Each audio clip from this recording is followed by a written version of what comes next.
ધનજી પ્રભુ રખિયાલ, ધનજી પ્રભુ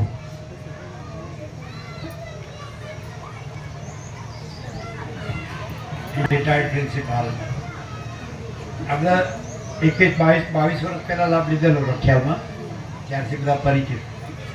2002, 2001, 2002 સરળ, સબ સરળ હૃદયના સંપૂર્ણ ભગવાનના માણસ બધા લાભ લે છે.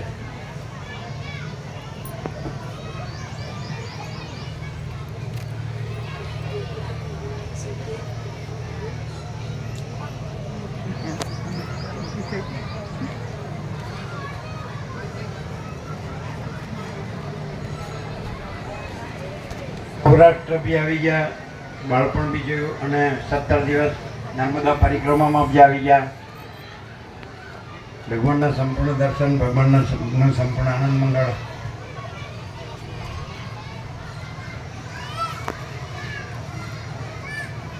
ધનજી પ્રભુ આ બાજુ.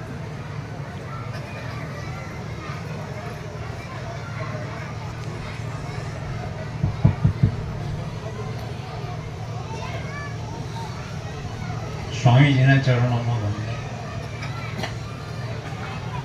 આપ સૌને મારા જય પ્રભુ. જય પ્રભુ. આજે સ્વામીજીનો પ્રાગટ્ય દિવસ અને એની ઉજવણી, એનો આનંદ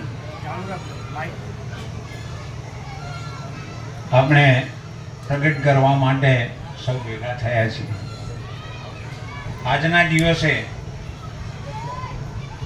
આપણે સૌ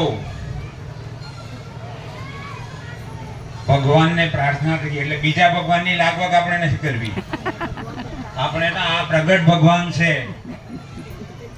એમના માટે એવી ભાવના કરીએ કે અનંત કાળ સુધી આપ પ્રકાશતા રહો, પ્રકાશ કરતા રહો, અને અમારા જેવા અનંત જીવોના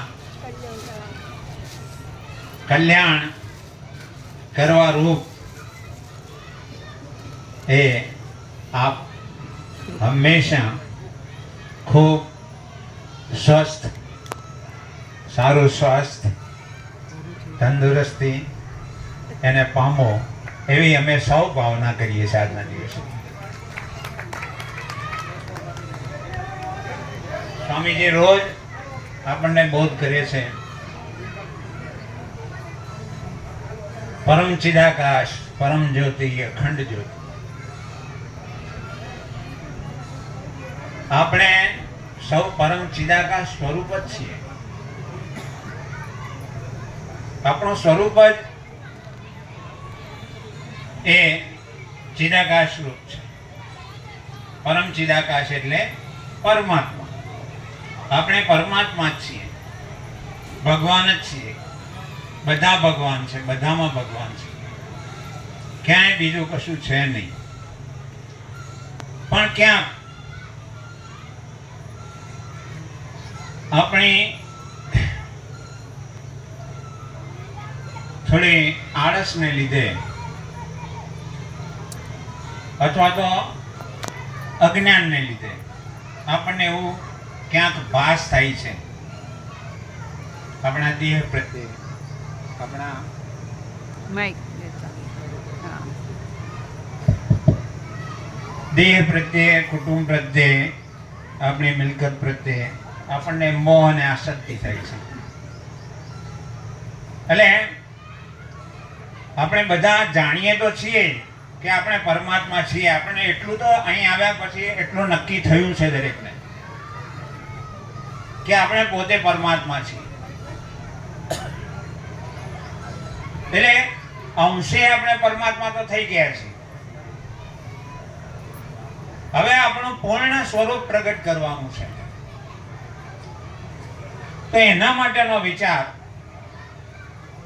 અને એ વિચારની પુષ્ટિ માટે સ્વામીજીનો સત્સંગ. સત્સંગ એ અગત્યનું પરિબળ છે. આપણે જેટલો વધારે લાભ લઈએ એટલો આપણી અંદર ઉઘાડ થતો જશે. આપણું સ્વરૂપ પ્રગટ થશે. એટલે સત્સંગનું મહત્વ છે. આદિ શંકરાચાર્યએ પણ કહ્યું છે કે સત્સંગત્વે નિસંગત્વ, નિસંગત્વે નિર્મોહત્વ, નિર્મોહત્વે નિશ્ચલ ચિત્તમ અને નિશ્ચલ ચિત્તે જીવન મુક્તિ. એટલે સત્સંગથી આપણે અસંગ થઈ શકીએ. અસંગ એટલે આપણે જે અત્યારે માનીને બેઠા છે મારું મારું મારું, જે એનાથી આપણે અસંગ થઈ શકીએ. એમાંથી આપણો મોહ ઘટે, રાગ ઘટે, અને એ રાગ ઘટે, એ મોહ ઘટે તો આપણો ચિત્ત છે એ નિશ્ચળ થાય, વિરામ પામે, શાંતિ પામે. જે ચંચળતા છે આપણી, આ દુઃખ આપણું બધું છે આ મનની ચંચળતાનું છે, ચિત્તની ચંચળતાનું છે. અને એને પરિણામે આપણને જુદા જુદા વિચારો, સંકલ્પ વિકલ્પ આવ્યા કરે છે. અને એ ને લીધે આપણે આપણું જે લક્ષ્ય છે એ ચૂકી જઈએ છીએ. સ્વામીજી કહે છે કે તમે બધા પરમાત્મા છો, એટલે આપણે બધા પરમાત્મા છીએ અને પરમાત્મા થઈને રહેવાનું છે, એ લક્ષ્ય આપણું ચૂકી જવાય છે.